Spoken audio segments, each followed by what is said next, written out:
අද 2026 ජනවාරි 18 වෙනි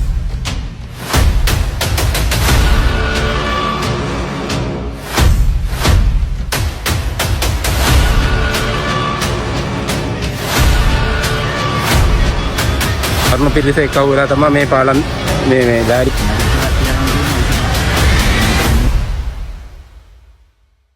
ඇත්තටම ඉතින් හදිසියට ලෙඩෙක් ගෙනියන්න බෑ අමාරුයි. ඉතින්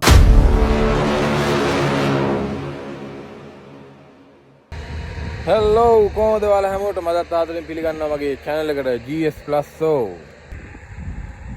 අද 2026 ජනවාරි 18 වෙනිදා. මම අද යනවා කොටදෙනියාව පැත්තට පොඩ්ඩක්. මොකද ඔයාලට මතක ඇති මම කලින් වීඩියෝ එකෙන් බලලා තියෙනවා නම් මම මීට මාස දෙකකට කිට්ටු වෙන්න කාලයකදී ඒ කියන්නේ ඇතුණ ගම් වතුර තත්ත්වය පිළිකුණාට මේ ඇතුණ ගම් වතුර නිසා කොටදෙනියා පාලම තැන් දෙකකින් කැඩලා ගිහිල්ලා තිබුණා. දැන් මම ඊට පස්සේ මේ පැත්තෙන් ගියේ නෑ. මොකද එතන තියෙන අන්තර්දායක බව දැනුන නිසා මම ගමන් මාර්ගයෙන් මේ වෙනකන් ගමන් කරේ නෑ.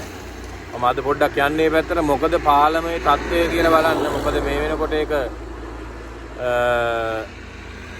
නැවත සකසන්න පටන් අරන්ද නැත්නම් ඒ ගමේ මිනිස්සුන්ට අහිමි වෙච්ච විදිහට මේ පාලම තාම එහෙමම තියෙනවද මොකද කියලා බලන්න රජයේ අවධානයක් යොමු වෙලා තියෙනවා. නැත්නම් මේ මිනිස්සු ඒ අවදානම් පාලමෙන් මේ මිනිස්සුන් ඉදි කරගත්ත පොල් කොටන් දාලි වලලා හදාගත්ත පාලමෙන්මද තාම මේ මිනිස්සු ඒගොල්ලන්ගේ ගමන් බිමන් හදා දෙන්නේ කියලා පොඩ්ඩක් බලන්නයි යන්නේ. ඉතින් බලමු අපි පොඩ්ඩක් මේ පැත්තට ගිහිල්ලා මොකද අද කොටදෙනියාව පාලමට වෙලා තියෙන තත්ත්වය කියලා ඉවරලා. එහෙනම් අපි ඒ පැත්තට ගිහිල්ලා බලමු.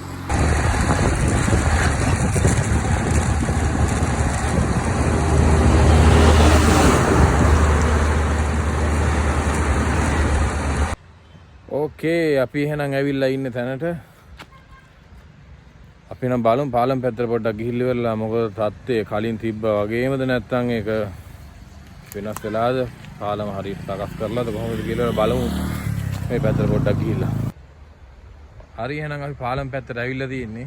මේ තියෙන මාවය මං ඔයාලට පෙන්නන්නම් පාලම් පැත්තට කැමරාව හරවලා මොකද වෙලා තියෙන්නේ කියලා ඉවරලා බලමු තත්ත්වය මොකද කියලා.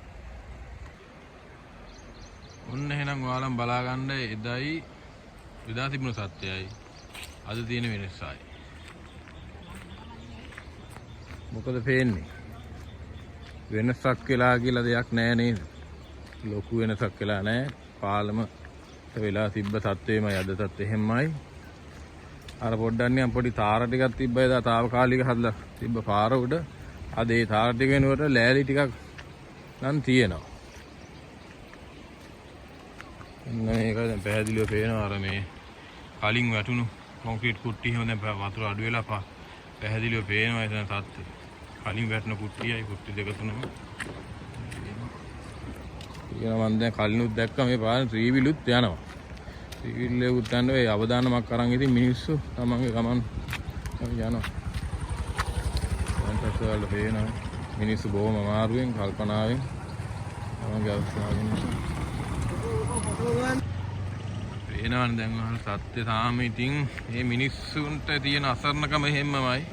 කලින් නම් මේ පාරේ කියන්න ඕනේ ලොකු ටිපර් ගියා ෆාස්ට් පාටෝ ටිපර් වැලි පුරව ගත්ත ටිපර් ගල් පටෝ ගත්ත ටිපර් අද ටිපර් ටික නම් ඉතින් තමන්ගේ අවස්ථාවේ සඳහා වෙන විකල්ප මාර්ග මේ සකසාගෙන ඉවරලා ඒගොල්ලෝ යනවා තමන්ගේ අවස්ථාව නිෂ්ඨ කරගන්නවා. ඒත් මේ කුරුණෑගල ප්‍රධාන පාරේ ඉඳගෙන මේ පැත්තට මේ ගමේ මිනිස්සුන්ට යන්න තිබුණ එකම පාලම.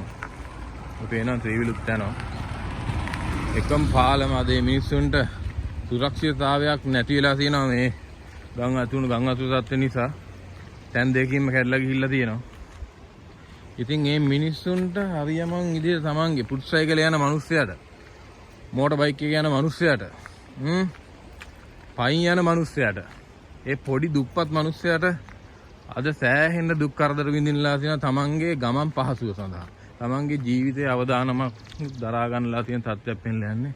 තාම මේ පාලමේ ප්‍රතිසංස්කරණය කරන්න තාම අවධානයක් යොමු වෙලා නැහැ. පේනවනේ එම්මේ මම ඉන්න එන ඉඳන් ඔයාලට පේන ගම් වතුර වලට මම මේක එදා දැක්කෙත් නැහැ. මේ මෙතන ඉඳන් උඩ කම්බි වල ඔන්න ඕකට උඩට ගිහිල්ලා තියෙන වතුර.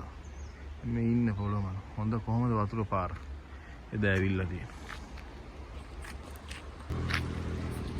එදා තිබුණු තත්ත්වයට වඩා මීට මාසය එකමාරකට කලින් තිබුණු තත්ත්වයට වඩා ලොකු වෙනසක් වෙලා නැහැ. ගඟේ වතුර ටික නම් අඩු ඔය වතුර ටික නම් අඩු වෙලා ගිහිල්ලා තියෙනවා එච්චරයි. මේ මිනිස්සු මේ පාර තමන්ම සකසාගෙන තමන්ගේ අවශ්‍යතාවය නිසාම යන ගමනක් තමයි. නැත්තම් මේ මිනිස්සුන්ට මේ පාරෙන් කුරුණෑගල පාරට එගොඩ වෙන්න සෑහෙන දුක් කරදර විඳින්න සෑහෙන හැතැම්ම ගානක් යන්න වෙනවා. මේ මෙතන බෝඩ් එකක් තියෙනවා. මෙම පාලම අවදානම් තත්ත්වයේ පවතින බැවින් යතුරුපැදි සහ ත්‍රිරෝධත වියදුරු හැර මගීන් සහ බරපටවා ගමන් කිරීම තහනම්. ඒකත් හොඳයි. ඇත්තටම මේ නෝටිස් බෝඩ් එකක් දාලා තියෙන අවදානම් තත්ත්වය දැනගන්න. මම කලිනුත් දැක්කා මේ ත්‍රිවිල් එහෙම එනවා කට්ටිය මෙතන ඩැවිල් ඉවරලා එන කට්ටිය මෙතනින් බහැලා පයින් ගිහිල්ලා ත්‍රිවිල් එක විතර ගියා පැත්තට ගිහිල්ලා මේ ආයෙ නැගලා යනවා. ඇත්තටම ඒකත් හොඳයි. මේ එතකොට වැඩි බරක් ගැටෙන්නේ නැහැ අවදානමක් නැහැ. නැත්තම් පොඩ්ඩක් එහෙම වුණොත් මේ තියෙන තත්ත්වය අනුව මේ ජීවිතවලින් වන්දි ගෙවන්න වෙනවා මේ මිනිස්සුන්ට. මම දන්නවා මගේ channel එක මේ අලුත පටන් ගත්ත මා ලොකු channel එකක් නෙමේ. ලොකු මේ දෙයක් කරන්න පුළුවන් එහෙම තත්ත්වයක තියෙන channel එකක් නෙමේ. ඒ වුණත් මේක කවුරු හරි එක්කෙනෙක් හරි වගකියුත්තෙක් දකී කියලා තමයි මේ දෙවෙනි වතාවටත් වීඩියෝ එකක් දාන්නේ. මොකද මේ මිනිස්සු සෑහෙන්න දුකක් ඉන්නවා මේ මිනිසුන්ට මේ තමන්ගේ ගම පහසු සඳහා තිබ්බ එකම පාලම. ඒක අද වෙනකොට මේ තත්ත්වය ඇත්තම දුකයි. මමත් මේ පාලමෙන් නිතර දෙවේලේ මගේ මම එන ගමන් බිමන් වලින් මම මේ පාලම පාවිච්චි කරලා තියෙනවා. ඇත්තටම තියෙන තත්ත්වය දැක්කම දුකයි මේ තියෙන්නේ මේ පාලම මේ. ඉන්න ගැඩලා ගිහිල්ලා උතනින්. ඉතින් මමත් අපිත් තාතයි මේ මිනිසුන්ට මේ ඇත්තට මේ පාලම තිබ්බ තත්ත්වයේ තමයි නැත්නම් යථා තත්ත්වයටපත් වෙනවා නම් හොඳ වැටක් එක්ක.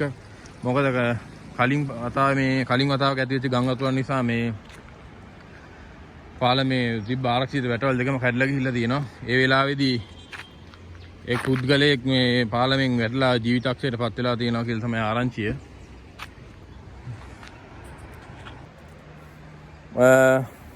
මට මෙතෙන්ට ආවෙලා හම්බුණා මේ ගමේ අයියා කෙනෙක් සුචිත්‍ර නම එයාගේ මේ අපි පොඩ්ඩක් විස්තරයක් අහලා බලමු. මොකද මේ පිළිකුණාඩුවෙන් පස්සේ වෙලාවේ උණ දෙයි පොඩ්ඩක් දැන් මේ වෙනකන් වෙච්ච තත්ත්වය දැන් පාලමට මේ එයාගෙම හරි විස්තර කරන ගම්වාසියෙක්ගෙන් පොඩි හොඳ විස්තරයක් අහලා බලමු. හරි අයියේ දැන් මට පොඩ්ඩක් කියන්නකෝ එහෙනම් මේ එදා ගංගතුව තත්ත්වයේ උණ තිබ්බ තත්ත්වයයි දැන් අද මේ වෙනකන් පොඩි විස්තරයක් කියන්නකෝ මට මේ පාලමට වෙලා තියෙන දේ උණ. දැන් 28 නොවැම්බර් 28 නුනේ දැන් මාස දෙකක් විතර කිට්ටු වෙන්න එනවා. ඔව්. මේක කැඩිලා දැන් තරුණ පිරිස එකව වෙලා තමයි මේ පාලම් මේ ඩයරි ගහලා මේ දෙක හැදුවේ. ආයි කියන්නේ මේ ගමේම කට්ටිය එකතු වෙලා තමයි මේක හැදුවේ. ඔව් පාන්දර 5-6 වෙනකන් රාත්‍රියේ ඉඳන් රාත්‍රී දෙකක් එක දිගටම වැඩ කරලා හැදුවේ. ආයි කියන්නේ රැයවල් දෙකක් මහන්සි වෙලා මේක හැදුවේ. ඔව්. ඊට කලින් ඒ ප්‍රදේශ නියෝජනය කරන පාර්ලිමේන්තු මන්ත්‍රී ජගත් ගුණවර්ධනත් ඇවිදින් කියලා තිබුණා මේක හදනවා ඒක මේ වාර දෙනවා මේ මාවලේ රාජ්‍ය ගුවන්විදුලි එකේ ඒකට අවශ්‍ය බඩු නැති හන්ද රත්මලාන්ට බාර දෙනවා කියලා දැන් කියලාත් මාසෙකමාරකට අද මාසෙකමාරකට කලින් ඒක කිව්වේ. ඔව් මේ ගැඩිලා සතියකින් විතර ඇවිදින් මෙයා කිව්වේ. දැන් ඒ කියලාත් මාසෙකමාරකටත් වැඩි. ඔව්. තාමත් වෙච්ච දෙයක් නැහැ මේක. ඒකෙන් තාම බඩු ඇවිල්ලා නැහැ වගේ එකක් කියන්නේ. ඔව්. දැන් රත්මලාන්ට දීලා තියෙන්නේ කියනවා තාම මේ වගේ දෙයක් කරයිද කියලා තාම පේන්න දෙයක් නැහැ. ඒකද ඔයාලට දැන් වෙලා තියෙන අපහසුතාවය පොඩ්ඩක් පැහැදිලි කරන්න. අපිට අපහසුතාවය කියන්නේ මේ දැන් කාර් එකකට වෑන් එකකට එනවා නම් කොටදෙනියාව ඉඳන් ගිරුල් වලට ඇවිදින් බෝපිටිය හරහා කිලෝමීටර් 20ක් විතර මේ ගම්මානට එන්න වෙනවා. ඒක තමයි තියෙන අපහසුතාවය. ඒ කියන්නේ හදිසියෙන් මරණයක් සිද්ධ වෙලා හර්ස් එකකටවත් එන්න බැරි තත්ත්වයක් තියෙන්නේ. ඔව් ඒ වගේ ලෙඩෙක් ගෙනියන්න ඒ බැරි ඇම්බියුලන්ස් එකකටවත් එන්න බැරි තත්ත්වයක්. හදිසියකට බයික් එකක ත්‍රිවිල් එකක යන්න මම දැක්ක බෝඩ් එකක් ගහලා තියෙන එහෙම යන්න බෑ. නා ඒ උනට ඊට එහා ගිය අවස්ථාවක් නැති වෙනවනේ. මිනිස්සු ඒකට හරි දුකක් විඳිනවා නේද මෙතන. ඔව්. ඒතරයි කලින් පාරත් මේක කැඩලා ගියා නේද එකපාරක්. ඒ වෙලාවේ 2021 නොවැම්බර් මාසේ කැඩුනේ. ඔව්. ඒ වෙලාවේ දෙසැම්බර් දෙවෙනි සතිය තුන්වෙනි සතිය වෙද්දි මේක වැඩ අවසන් කරලා යථා තත්ත්වයටපත් වුණා. දැන් මේක මේ කැඩිලා මාස දෙකමාරකුත් වෙලා තාම මුකුත් නැහැ කියන්නේ කවුරුත් තාම ඇවිල්ලා මේ උත්තරයක් දුන්නෙත් නැහැ. ආන්ටි කියන්නේ මෙච්චර මුදලක් පාස් වෙලා තියෙනවා. ඔව්. 83ක් පාස් වෙලා තියෙනවා කියනවා. තාම කැඩිච්ච දෙයක් නැහැ. මෙම පාලම ගොඩක්ම බුලත් ව්‍යාපාරිකයන් භාවිතා කරන ස්ථානයක්. බාඳුරාගොඩ කදාන ගෙදර ඇපලදෙනිය යන යක්විල ඒ පොළවල් වලට යනවා ගොඩක් මේ බාඳුරාගොඩ ප්‍රදේශය. ඒ කියන්නේ මේ පැත්තේ බුලත් වගා කරන කට්ටිය සෑහෙන්න ඉන්නවා. ඔව් බුලත් වගා කරන යාලා ගෙනියන්න වාහනයක් තව තියෙනවා පැනරෝල් ආයතනයේට එහෙන කරදරයක් වෙලා තියෙන සේවකීන්ට වැඩට යන්න එන රවුමක් කරකෙන්න වෙනවා. මේ මොනවාද ඩෙල්මෝ ආයතනයේ තියෙනවා මේ ඒකේ වාහනත් පිටින් එන අනිත් පාරවල් වලින් යන්නේ. ඒ කියන්නේ ඒගොල්ලෝ ළමයෙක්ට වැඩ ඇරලා ට්‍රාන්ස්පෝර්ට් එකෙන් සෑහෙන දුරකින් එන්න ඕනේ. වෙනදාට වඩා සෑහෙනලා යනවා ගෙදර එන්න. ඔව්. ඒක තමයි. අවසාන වශයෙන් මම දිවුලපිටිය ප්‍රාදේශීය සභාව, පන්නල ප්‍රාදේශීය සභාව, බස්නාහිර පළාත් සභාව, වයඹ පළාත් සභාවේ යන අංශ හතරටම මම යොමු කරනවා. මේ ගැන ඉක්මනින්ම අවධානය යොමු කර මේ පාලම දිසිතත්වයකට පත් කරලා දීලා මේ අවට සුද්ධ පවිත්‍ර කරලා දෙන මෙන් කාර්යක්‍රම ඉල්ලා සිටිනවා. බොහොම ස්තුතියි අපිට මේ ලබා දුන්න උත්තරයට. අපි බලමු අපි ඉස්සරහට මොකද වෙන්නේ කියලා. අයියාගේ මේ ඇතුළු ප්‍රශ්න කීපෙන ගම්වාසීන් වෙනුවෙන් අයියා ඉදිරිපත් කරපු අදහස් වලට බොහොම ස්තුතියි. අපි බලමු මේ වීඩියෝ එක හරහා හරි මේ ගමට මේ පාලම නැවත ප්‍රතිසංස්කරණය කර ගැනීමට ගමේ මිනිස්සු විඳින දුක් ගැහැට ඒ වගේ මේ ගමේ මිනිස්සු ඇතිලා තියෙන මේ වෙලාවේ ඇතිලා තියෙන මේ ඇත්තටම ඇතිලා තියෙන අසරණකමින් මිදීමට මේ රජයට අපි අවධානය යොමු කරන්න ලෙස ඉල්ලා සිටිනවා. හරි අපිට තව මේ ගමේ සමාජික හම්බුණා දුමිත් අයියා. එයා තමයි මේ පාලමේ මේ තරම් මේ වෙලාව කොටස් දෙකටම පාලම් කෑල්ලක් ඉදිකිරීමේ තත්ත්වයට මූලික වෙලා වැඩ කරලා තියෙන්නේ දුමිත් අයියා. අපි එයාගෙන පොඩ්ඩක් දැන් විස්තරයක් අහලා බලමු. හරි දේ මොකද්ද මේ වෙනකම් මේ පාලමේ මෙතන කැඩෙන දවසේ ඉඳන් මේ වෙනකම් මොකද්ද මේ වෙනකම් කතාව මොකද්ද කියලා අපි දුමිත් අයියාගෙන් පොඩි විස්තරයක් අහලා බලමු. හරි දුමිත් අයියා මට පොඩ්ඩක් කියන්නකෝ දැන් මේ පාලම ගම් අතුරු තත්ත්වය ඇති වුණ දවසේ ඉඳගෙන මේ වෙනකම් මොකද්ද මේ කැඩුණු තැන මේ පාලම් කෑල්ල දෙක ඉදි කරේ කවුද කින්නමන්ද මට පොඩි විස්තරයක් කියන්න මෙතන මේ හරිය විස්තරයක්. ඒකයි මේ ගමේ ගොල්ලෝ ටික එක්කාසු වුණා වතුර අඩු වෙද්දී අපි දැනගත්තා මේකේ මේ ඔව් මුව දෙකක් ගිහින් කියලා. ඊට පස්සේ ඉතින් අපි ගමේ කට්ටිය කොල්ලෝ ටික එක්කාසු වුණා ටක් ගාලා වතු වල ගිහිල්ලා වතු ඒ අයිතිකාරක කට්ටිය කතා කරපුවාම එයාලා පොල්ගස් දුන්නා. ඊට පස්සේ අපි සනිකව ඉතින් හැදුවා මිනිස්සුන්ට යන්න එන්න දැන් ඉතින් අපිට සතුටුයි මේකේ මිනිස්සු දැන් කොට වෙනකොට ඊතර සතුටක් දැනෙනවා. ඔව් පට්ට සතුටක් දැනෙනවා. ඉතින් ඒක කියලාලිම කරන්න බෑ ඉතින්. ඒ වුණාට මේක ස්ථිරතාවයක් නැහැනේ මේ පාලමේ. ඔව් දැන් එක එක්කෙනා එනවා රජයේ මන්ත්‍රීවරු ඒ කට්ටිය ඔක්කොම ඇවිල්ලා බල යනවා. ඉතින් මේක දැන් හදනවා අපි හදනවා කියනවා. තාම හරියට නෑ ඉතින් මොකවත් විස්තරයක්. දැන් අහවල් දවස් එනවා. එතකොට අපි මෙතන සෙට් වෙනවා. කට්ටිය එනවා. ඊට පස්සේ දැන් මේ ඔය රොඩු පෙරළු ඔක්කොම හිර වෙලා තිබිච්ච ඒවා අපි මේවා ඔක්කොම ගත්තේ. ඒ කියන්නේ මේ ගමේ කට්ටිය මේ කරලා තමයි මේ ඔක්කොම අයින් ගියා. හැබැයි මම ගිය පාර එනකොට මේ ඔක්කොම රැඳලා තිබ්බත් නේ වතුර බහින්නවත් නැතුව. ඒ කියන්නේ ඒවා ටිකක් දැන් ඊට පස්සේ අයින් කරේ ඔයාලා තමයි. ඒ කියන්නේ මේකේ නාගර සභාවෙන් ප්‍රාදේශ සභාවෙන් කාගෙන්වත් එකේ ආර්.ඩී එකක එහා පැත්තෙන් ඇවිල්ලා දුවේක දුන්නා නමුත් නැද්දාවේ නෑ බෑලා ඔක්කොම ඒ කියන්නේ කවුරුත් නෑ සමුදායකත්වයේ ඔක්කොම දුන්නේ ගමේ කට්ටිය. මේ පැත්තේ ගමට මොකක්ද අයියා කියන්නේ? නැහිනගම ගමේ මේ සමාජිකයන්ගේ වැඩි දායකත්වයෙන් තමයි මේ සියලු දේම වෙලා තියෙන්නේ. නැහිනගම එකතු වෙලා මේක ඔක්කොම එකතු වෙලා තමයි හැදුවේ. අයියේ එතකොට දැන් මේ පාලම කැඩලා දැන් මේක සාවකාලික පාලමන්නේ ඔයාලා මේ ඉදි කරගෙන තියෙන්නේ. දැන්ට ඔයාලට අත්විඳින්න වෙලා තියෙන අපහසුතාවයන් මොනවද කියලා පොඩ්ඩක් කියන්නකෝ. ඇත්තටම ඉතින් හදිසියට ලෙඩෙක් ගෙනියන්න බෑ අමාරුයි. ඒත් එක්කම ව්‍යාපාරික ප්‍රජාව සෑහෙන අපහසුතාවයට ලක් කරලා තියෙනවා. ඒ කියන්නේ ව්‍යාපාරික ප්‍රජාව කිව්වේ කොයි කොටස්දයි? ඒ කියන්නේ දැන් ඔය ගල් කර්මාන්තේ ගල් කැසල අනම් මනම් ඒ ඔක්කොම තියෙනවා වැලි. ඒවා ඔක්කොම අපහසුතාවයට පත් වෙලා තියෙනවා. ඒ කාටවත් ඉතින් හරියට රැකී රක්ෂාවක් කරගන්න බෑ ඒවට. ඒ කියන්නේ සෑහෙන වටායක් යන්න වෙනවා කිලෝමීටර් සෑහෙන ගානක්. 12ක් 20ක් විතර යන්න තියෙනවා මේ.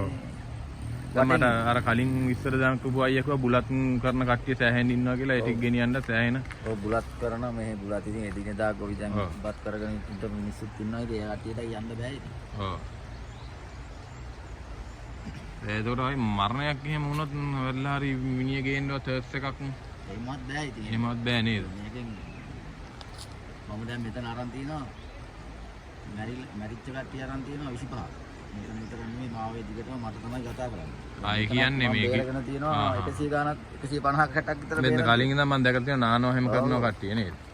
ඒ කියන්නේ මේ ලොකු විනාශයක් වෙලා තියෙනවා මේ පැත්තට නේද? අපේ ගමේදී පොල්ලෝ ටික ටක් ගාලා හදිස්සියක් වුණාම එනවා ඉදිරිපත් වෙනවා ඕන දෙයකට. ඒ කියන්නේ දැන් මෙතන ශ්‍රමදායකත්වය දෙන්න කොන තරම් ගමේ පිරිස හිටියට මේ කියන්නේ මේකට මේ බලධාරීන් විසින් කිසිම දායකත්වයක් මේනකන් දීලා නැහැ. නෑ. බලධාරියෙක් එන්නෙත් නැහැ ඉතින් බලන්න එහෙම ලොකුවට. ඒක නේද? ඔව්. පක්ෂ විපක්ෂ දේශපාලඥයෝ ඉතින් ඔක්කොම ඉන්නවා. ඒ කවුරුවත් එහෙම එන්නේ නැහැ ලොකුවට. අයියර අවසාන වශයෙන් මේකට අදාළ බලධාරීන් ඉල්ලන්න තියෙන්නේ මොකද්ද? මේක ඉතින් මේ මිනිස්සුන්ට යන්න මේකට මේ ග්‍රීන් දෙකක් තියෙනවා දාලා දුන්නා නම් එච්චරයි. ඉතින් මේක ලොකු ගන්න දෙයක්වත් නැහැ ඉතින්. ඔව් මිනිස්සුන්ගේ අපහසුතාවය දුරු වෙන්න මේ හැමදාම වල තාවකාලික පාලම් ඉදි කර ඉන්නත් බෑනේ. අදපු දවස් ඉඳන් හිටියා ඒක 290ක් තියෙනවා අඩි. ඔව්. දවස් 98න් හදලා ඉවර කරේ ගමේ මිනිස්සු. පාලම. ඔව්. ගමේ මිනිස්සු දායක වෙලා. ගමේ මිනිස්සු තමයි ඔක්කොම හැදුවේ. ඒ කියන්නේ සෑහෙන දායකත්වයක් තියෙන ගමේ පිරිසගේ. ඔව්. ඇත්තට ගමේ මිනිස්සුන්ගේ දහඩිය වලින් ගොඩ නැගුණු පාලමක් තමයි මේක. මේක ඔව්. ඒක නෑ ඒ කැක්කුම අදටත් අයියට තියෙනවා. අනිවාර්යයෙන්. ඒක තමයි වුණාම දැන් මිනිස්සු වෙන ඉදිරිපත් වෙලා අර කෑල් දෙක හරි ගහලා ඉවරලා යන්න තත්ත්වයක් හදුවේ පාලමේ. අපේ තරුණ පිරිස මාර හයියයි. ඔව් දැන් යාළගේ තිත් කඩා වැටීම් වෙනවා මේ වගේ දැන් මෙහෙම වුණා. දැන් දවස් මාස දෙකකට කිට්ටු වෙන්න එනවා. රැලි වෙනව ටිකට ඔය ටික ඔක්කොම හදලා ඉවරයි. හරි බොහොම ස්තුතියි මේ දුන්න විතරක්. අපි බලමු අපි මේ වීඩියෝ එක හරහාවත් මේ රජයේ අවධානය යොමු කරන පිරිස් වලට මේ අවධානයක් යයිද කියලා අපි බලමු. හරි බොහොම ස්තුතියි. හරි එහෙනම් අපි ගමේ සමාජිකයෝ දෙන්නෙක්ගෙම මේකට සෑහෙන දායකත්වයක් වුණ පිරිස් එක්කත් කතා කරලා බැලුවා මොකක්ද තත්ත්වය කියලා.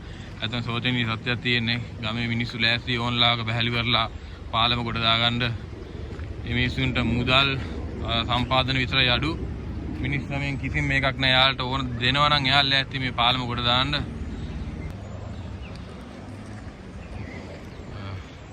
මේක හිර වෙලා තියෙන කුණු ටිකත් පස්සේ කොට දාන්න වෙන. කෙටින්ම ප්‍රාදේශ සභාවෙන් දායකත්වයක් ලැබිලා මැෂින් එක දීලා තියෙනවා. බඩු ටිකක් දීලා ගමේ මිනිස්සු තමන්ගේ එකමුතුකම පෙන්වීමේ උත්තරයක් විදිහට තමයි මේ පාලම වෙනකම් බ්ලොක් වෙච්ච කුණු සියල්ලම අයින් කරලා තියෙන්නේ.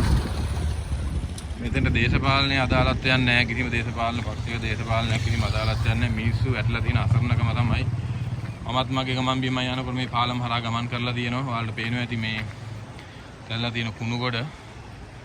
මේ ටිකත් මෙහාට මේ අස්සේ තියෙන ටික ඔක්කොම දාලා තියෙන ගමේ මිනිස්සු එකතු වෙලා. සෑහෙන කොටම් පාවා තියෙනවා මෙන්න. මේ කිසිම දේශපාලන ගාවා ගැනීමක් සිදු කරන්න අවස්ථාවක් නැහැ. මෙතන සම්පූර්ණයෙන් මිතුලා තියෙන්නේ මේ ගමේ මිනිස්සුන්ට ඇట్లా තියෙන අසරණකම. ඒ අසරණකමින් දුරු කරගන්න මේ පාලමට ඊටාම කඩිනමින් පිළිස කර දීමට රජයේ බලධාරීන්ට අවධානය යොමු වෙනවා නම් මේ වීඩියෝ එක කවුරු හරි ඒ බලධාරියෙක් ගැස ගැටෙනවා නම් ඒ ඔවුන්ට හෝ ඉහළ නිලධාරියෙක්ගේ ඇස ගැටීමට මේ වීඩියෝ එක යොමු කරන්න පුළුවන් නම් බොහොම ස්තුතියි. එහෙම දෙයක් කරනවා නම් එහෙනම් මම දෙවෙනි වතාවටත් කොට දෙනියා පාලමේ වීඩියෝ එක ඔයාලට අරන් ආවා. ආද වෙලා තියෙන තත්ත්වය ලොකු වෙනසක් වෙලා නැහැ. මිනිස්සු එදා වින්ද දුක මදත් විඳිනවා. එහෙනම් අපි බලමු තව ටික කාලයක් යනකම් මොකද්ද වෙන්නේ කියලා. එහෙනම් මම තවත් වීඩියෝ එකකින් ඔයාලව හම්බෙන්නම්. එහෙනම් ඔයාලට හැමෝටම සුබ දවසක්. ඔයාලා දකින්න ඇති වීඩියෝ එකේ ගත්ත විස්තරත් එක්ක ගමේ මිනිස්සු කොච්චර දුක් විඳිනවද කියලා. ඒගොල්ලන්ට වෙලා තියෙන තත්ත්වය ඒ දැන් යන්න එන්න හරියට ගමන් මාර්ගෙ නැතිකම නිසා විඳින දුක් ගැහැට ඔයාලට පේන්නේ නැති. මට මේ වීඩියෝ එක නරඹන වාර ගන්න අදාළත්වයක් නැහැ. කිසිම අදාළත්වයක් නැහැ.